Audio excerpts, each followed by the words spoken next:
everyone, it's Jack from Cultaholic.com, back again with another look at Monday Night Raw this week. It was a very eventful show actually, and so eventful even that I forgot that it was the go-home show for Elimination Chamber, or as it's going to be renamed actually after the event, the Samoan Slaughterhouse. We'll get to that in just a second, but let's take a look at how good this Raw was as we give every segment an individual grade. That's right, this is Monday Night Raw Graded.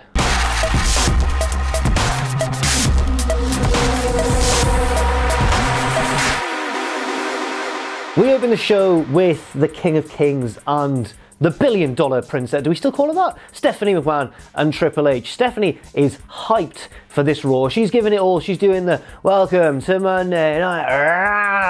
And then she says, can't wait for Elimination Chamber view, which is...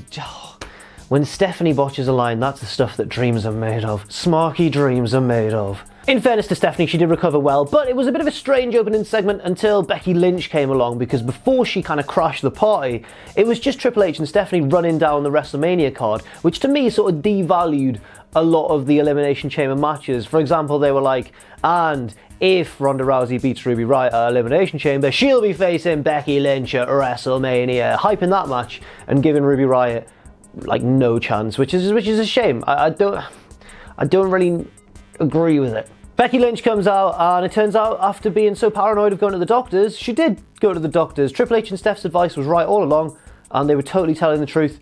And Becky goes, right, I did it. And they go, then you're in the main event of WrestleMania, Becky. And she's like, oh my God, yes, get in.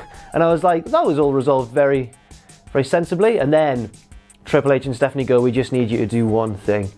We need you to apologize. And Becky looked at them and went, oh, I apologise for absolutely not. No, she didn't do that. She kind of thought about it a lot and then was like, no, I don't want to. You've been screwing, your family's been screwing people over for decades. I'm not going to apologise. And she went to leave the ring, and then Steph got in her face, well, who do you think you are, and all this sort of stuff. And then Triple H was like, just stop it, all right? Just stop it. I've had a long day.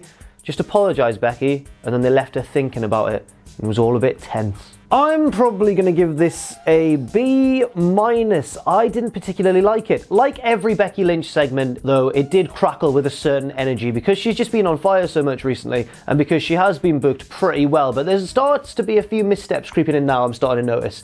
Such as, for example, this rather tame kind of build to WrestleMania. They get her out and they just want her to say sorry, and she's like, oh, I might say sorry, I might not. Austin never said sorry, Becky. Austin never said, The Rock never said sorry. So yeah, it wasn't anything bad. It was a big time segment. It felt big. It felt like we were really determining what was going to happen at WrestleMania, which is always huge. But at the same time, if there's a Becky Lynch promo segment, I want most of the talking to be done by Becky Lynch, just because she's so charismatic right now. Arguably the most charismatic wrestler in the game today. But moving on now to a three-team tag team match. It's one of the WWE really like these recently, where there's 3 tag teams, but there's only 2 legal people inside the ring at one time. They've got to tag in and out. Anyway, the 3 teams were the Boss and Hug Connection, Bayley and Sasha, the Riott Squad represented by Logan and Morgan, but with Riott on the outside, and Nia Jax and Tamina, my girls, because when they came down to the ring, they had one of those little box-in-box promos, and it was Nia doing most of the talking, going like, we're going to win at Elimination Chamber and become the first ever women's tag team champions. And after the match, they're not going to call it the Elimination Chamber anymore. They're going to rename it, and then they both said it together, the Samoan Slaughterhouse. So it was kind of flimsy. It was like sort of the hot new teen boy band on the stage. Hey, I'm John, I'm Jason, and together we are boy band. It was like that kind of, John and Jason. Just my dad's mates have made a boy band apparently. And you know what, the match was actually alright. It wasn't the most spectacular in terms of action, but it did tell a good story, and it gave us a little window into what the potential tactics of each team are going to be inside the Elimination Chamber. So for example, Sasha got taken out early because she's injured and she can't really wrestle too much. So Bayley had to do most of the work, which could be what happens in the Elimination Chamber itself. And then I think Sasha's going to turn on Bayley, but we'll see. We'll see about that. I might be speaking too soon. Nia and Tamina obviously had the power and the size advantage, which they used really well. And the Riott Squad used kind of craftiness and the numbers advantage as well, because Ruby got involved once or twice from the outside when the referee's back was turned. So yeah, it's all kind of a good preview for Elimination Chamber. Looked as though Bayley was actually going to pull out the win. She battled really bravely despite Sasha being injured early on, and then the Nia and Tamina, the Samoan Slaughterhouse, as I'm now going to call them, got involved and basically stole the victory. Nia Jax hitting, I believe, the Samoan drop on, I think it was Liv Morgan, to pick up the victory. I'm going to give this a B, you know. I thought it was pretty decent, and I am excited for that Elimination Chamber match. I think it's going to be pretty good if they book it well. Next up, it's time to walk with Elias, except it's not, because he got cut off 3 times. 3 times in this segment, poor old Elias. He just cannot catch a break. Mercifully, it wasn't from Jeff Jarrett and Road Dogg trying to sing that same old song again, With My Baby Tonight. It was by different things kind of sprinkled in here and there, and Elias, bless him, just had to sit in the ring and watch it all happen. First, he was cut off by Finn and Becky backstage, with Finn giving Becky like a pep talk, kind of saying, look, don't let your pride get in the way of your dreams, you know, your pride's what got you here, now it's time to take it easy, just apologise, go on to WrestleMania, and then you can prove everyone wrong. And I was like, that's pretty solid advice from Bálor, to be fair there, Becky, but she was a bit wary. She was like, I don't know, but your abs are still sweet though, which was a funny line to end the segment. Poor Elias is still in the ring just watching all this. Then he tries again, tries to play his song again, and Seth Rollins cuts him off. Not Seth Rollins, the man in person, just a video package dedicated to Seth Rollins. Poor Elias is still sat in the ring.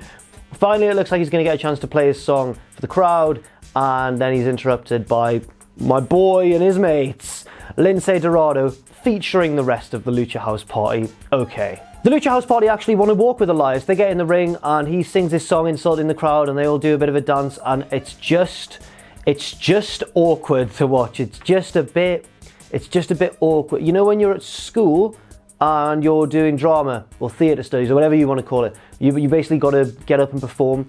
And from personal experience, sometimes I've been stuck with like a group of kids who I just have no chemistry. I'm not friends with them outside of the lesson.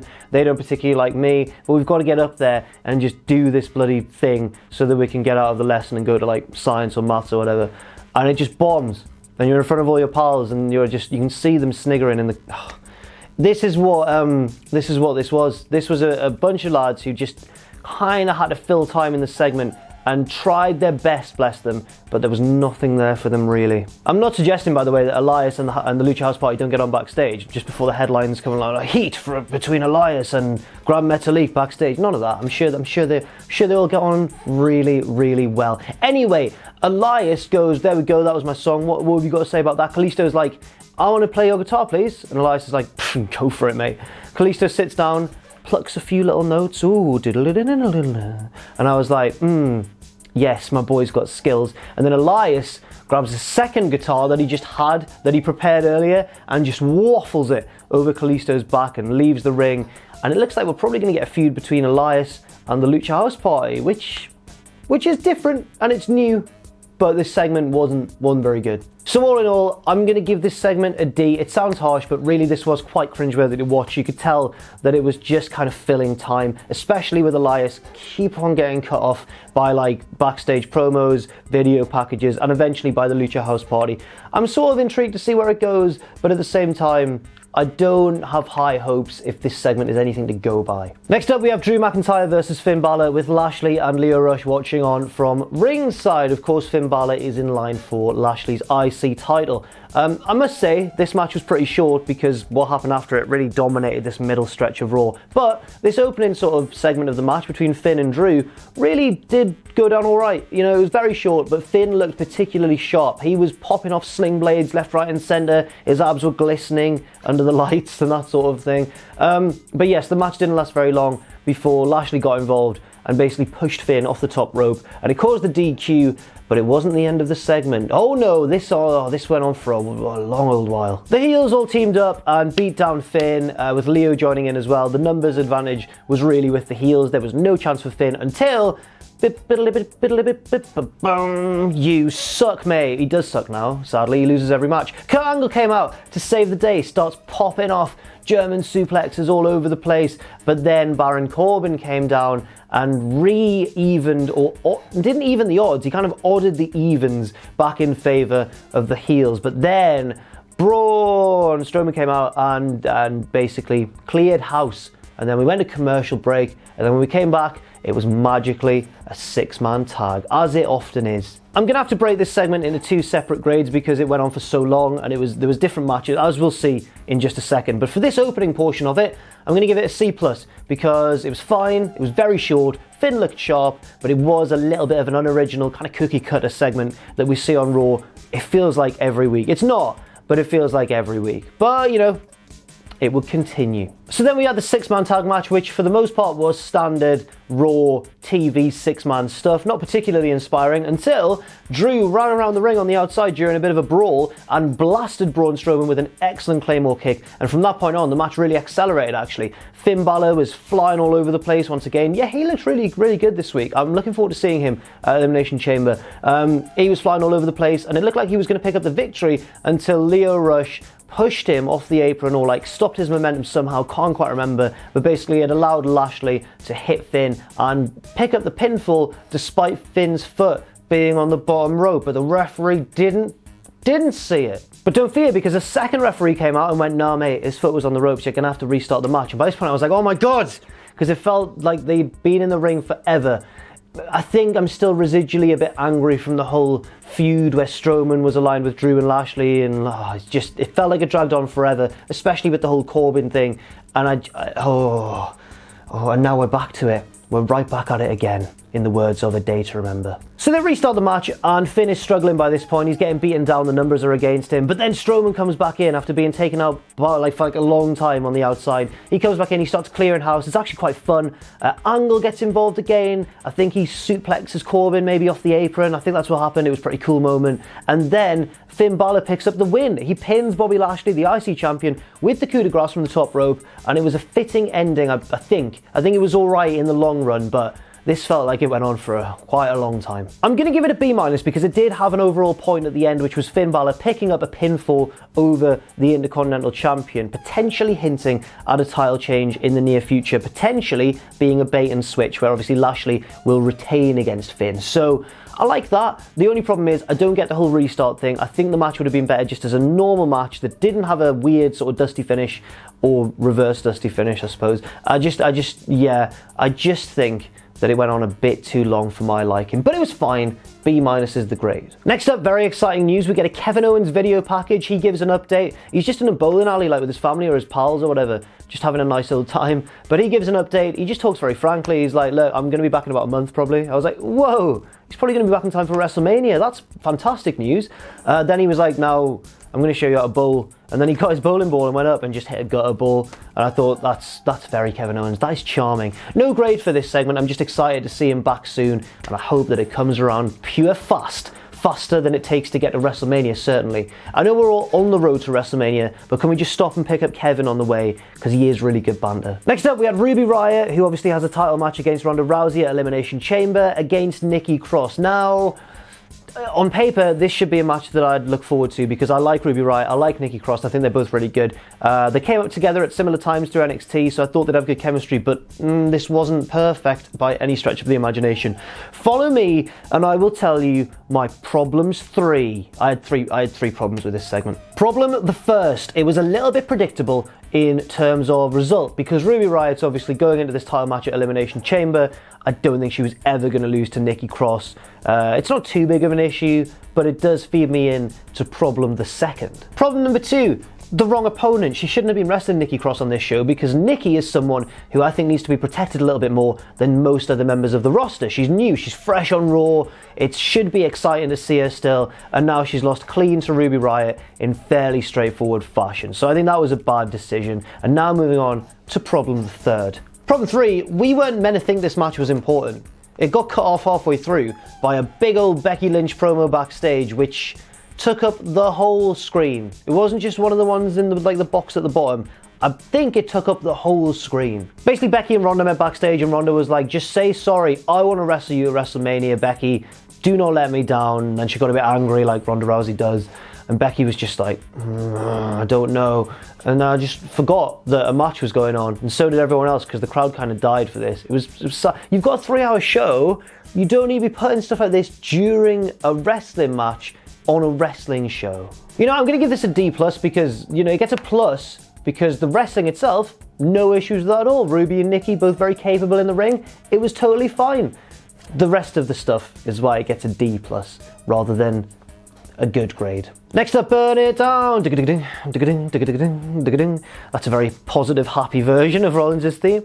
He comes out and gets the mic and says, yo, I want to talk about my last year in wrestling. He recaps winning the IC belt at last year's WrestleMania, goes through all the ups and downs he's been through, and basically, this is where it gets interesting, says that he needs to beat Lesnar at WrestleMania so badly that he doesn't care if this is the final match of his career. He will do whatever it takes to take that title from Brock Lesnar. He's then cut off by Paul Heyman, who introduces Lesnar, but Lesnar's not there. It's just a little cheeky sort of mechanism to get some heat from the crowd, Paul. I like it. You've got a lot of managerial experience and you know how to rile up a crowd. Well done, mate.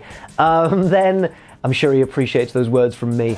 Then, essentially, he cuts a Paul Heyman promo. He says, you might be full of heart, you might be all athletic and cool and all this sort of stuff, but you're not Brock Lesnar. He's a remorseless killing machine, blah, blah, blah. And usually, at this point, the other guy, the babyface that Heyman's cutting the promo on, would like look angrily and then the segment would end or something would happen. And Rollins just took it in a totally different direction and went, Paul, I don't care.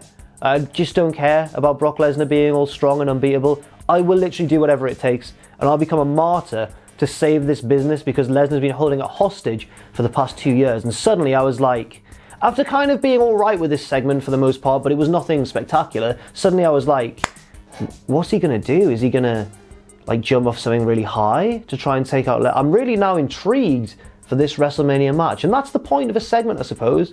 Hype the match, get us excited for it. And then Ambrose comes out and gets in the ring and looks at Seth and obviously all the history between the pair of them, and Seth goes, there you go, mate, gives him the mic, and Ambrose just goes, slay the beast, and then gets out the ring and waits for his match. And I thought, yeah, fair enough, you know, is he babyface now? I don't know. It was a weird end of the segment, but the general message was a good one, I suppose. So I'm going to give it a B. Thought it was acceptable. My favourite thing is Rollins' approach to the match with Lesnar. That's intriguing. Don't know what Ambrose is... I don't think Dean knows what... I bet he turns up at work every Monday and thinks, what are they going to get me doing now? Next up, Ambrose versus EC3. I mean, mechanically it was fine. In the ring, like everything they did was okay. They can both wrestle. They're both wrestlers. But this was weird. It was weird for two main reasons. First of all, it just felt like half a match or like a third of a match. I don't mean it felt like a squash match, because squash matches are meant to be short and you can tell when they're drawing to a natural conclusion, even if that's only a minute or two in. This felt like it was meant to go 5 minutes and then it only went like 1.5, 2 minutes. It was really odd because they were sort of feeling each other out, hitting each other with a few of their sort of basic moves, and then Ambrose just grabbed an inside cradle and won. And I was like, what? So yeah, I've got to give this a D, I suppose, because it was fine. They moved and wrestled fine, but it kind of just immediately gave EC3 a big loss on the main roster in a matter of like 2 minutes, maybe less. And Ambrose is on his way out. So I'm really worried about EC3, guys. They're not letting him talk, which is his main strength. Now they're having him lose to a guy who's leaving the company in a few months anyway, in like a minute or two. I don't get what's going on. But next up, we got a longer match, and well, what a match it was. Easily the best thing on the show. It was the Raw Tag Team Championship match between Roode and Gable and the Revival. They go hard all day, all night. I said, hey, that's American Badass. But no, this was a banger of a match. Like I think the first sort of third to a half of the match was kind of your standard Raw tag team match, just with 4 guys who really know how to wrestle. Especially Chad Gable looked in great form in this match. He was really, really doing well. But the second half of the match, or like maybe a little bit more than half, was excellent. This was proper NXT TakeOver level tag team action, which to see on Raw was quite startling. There were some innovative moves by both teams. They were really going for it, all of them. Awesome to see. And eventually there was a lot of cool near falls towards the end, with like guys pushing each other into pinfalls to break them up, or sick double team moves out of nowhere. One of those sick double team moves out of nowhere ended the match as the Revival hit a shatter machine out of nowhere. Like, I get that an RKO or a diamond cutter can come out of nowhere and move like that, but a shatter machine out of nowhere, it looked awesome, took me by surprise. And as a bonus, the Revival are now Raw Tag Team Champions. Say yeah, the day all night. You know, okay, yes. Come on, the boys, yes. Yeah, this gets an A-. Bit of a slow start, but once it got going, man, awesome match. And the revival of Raw Tag Team Champs. What does that mean for their future? Are they now going to stay? Is tag team wrestling going to get revamped in WWE? I don't know. I'm a little bit skeptical because I don't think that either Raw Tag Team division on either brand, either tag division on Raw or SmackDown is really deep enough. But it's a start.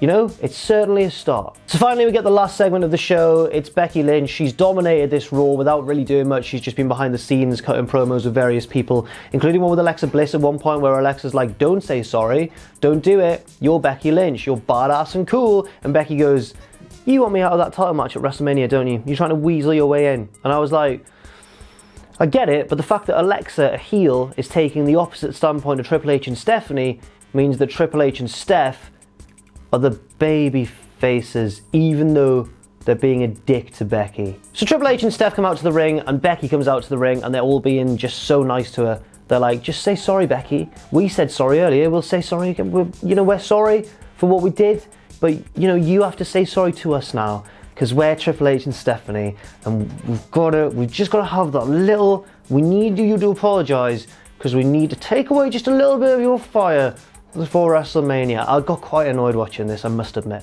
So Becky does. She goes, all right, fine, I'm sorry. And they go, that's all you got to do, mate. That's all you got to do. Now the path's clear for you to go to WrestleMania. And I was like, so they were telling the truth all along. What's the point then? What's actually the point? I don't understand why Triple H and Steph have been picking at Becky. And then when she finally goes, all right, fine, I'll say sorry, they go, well, that's all we wanted, mate, calm down. I was like, oh, they're that kid at school. They're that kid at school. So Triple H and Steph get out the ring. They're like, oh, Becky, you're going to WrestleMania. Well done, mate. And as they're leaving, Ronda comes out and they do a stare down to hype the main event of WrestleMania. It's all awesome. And then Vince comes out and goes, no. Stop this nonsense. Stop it. Becky, you think you're bigger than WWE. You're not the man. I'm the man.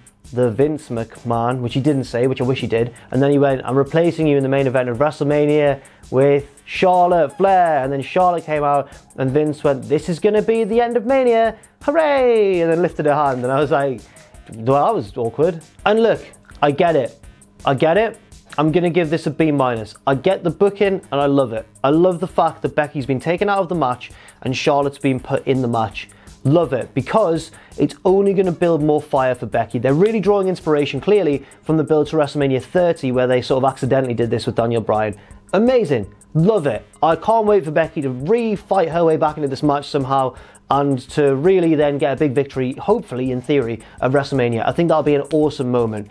Love the booking. I hate the kayfabe justifying it, because Becky won the Royal Rumble, right? And Vince has just come out on a whim and gone, you're not allowed to. And he didn't cite any reasons that people have very fairly been telling me on Twitter. For example, she punched Stephanie in the face, she slapped Triple H, she apologized to them, and they were like, cool, you're going to WrestleMania. And then Vince went, no, you're not. And I get it. I do get that it's meant to build injustice for Becky and everyone's going to be so up for it, and behind her to get back into that match. But the logic is a bit twisted to me. What's the point of the Royal Rumble if Vince can just do that? What's the point of any wrestling if Vince can just arbitrarily just take people out of matches, put them in? Again, very fairly as well and very politely, people on Twitter have been saying stuff like, yeah, but she did attack his daughter and his son-in-law. And I'm like, yes, I get it. I totally get it. But at the same time, look at what Austin got away with in the Attitude Era. And yeah, he might have been pulled out of matches occasionally, but when it got down to really big matches and stuff, wrestlers then could kind of get away with what they wanted, and it was all awesome and chaotic, and it was part of what made the Attitude Era so great. And now this all boils down to, you've got to say sorry before you get in the match. And then she goes, I'm sorry then. And then, then their dad comes along and goes, no, you can't anyway, mate. And I don't know, just didn't quite sit right with me. That's all. The end result will be fine. I have confidence in that. I just don't really like the means. So after all that, I mean, we should probably give Raw an overall grade. I'm going to give it a B- overall as well, because we had one really good match, the tag team title change. We had a few lackluster matches, some that were cut bafflingly short, some things that didn't make sense. Then we had some things that did make sense, like Rollins and the whole Heyman and Lesnar thing. I enjoyed that. We had some things that I found very mixed. I'm talking about the Becky Lynch storyline. It was very, very difficult to wrap like my head around what I actually thought of it. I think I'm probably taking it a little bit too seriously because it is only just the road to WrestleMania and it's all about the payoff at the end of the day. But yes, some of it just didn't quite sit right with me. But the long and short of it, I suppose, if we look into the future, is that Becky is probably going to get back into that match and it'll probably become a triple threat, and that'll be totally, totally fine. I just think they've complicated it needlessly. I think they could have just gone, Becky won the Rumble, but she eliminated Charlotte last, and she wasn't an official entrant, so we'll stick Charlotte in the match, and then Becky would have to fight her way, and then then it would be a triple threat, kind of organically. They had that all laid out for them, but they've gone a bit weird with it. They've just gone a bit weird, but it was a fine Raw. B- I think it's a fair grade. Hopefully tomorrow, SmackDown's even bloody better. Thank you very much for watching this video. I've been Jack from Cultaholic.com. You can follow me on Twitter if you want to, at Jack the Jobber. You can follow all of us at Cultaholic. And check out Patreon as well, patreon.com/Cultaholic. And never forget, of course, if you haven't done so already, to hit subscribe and to join us.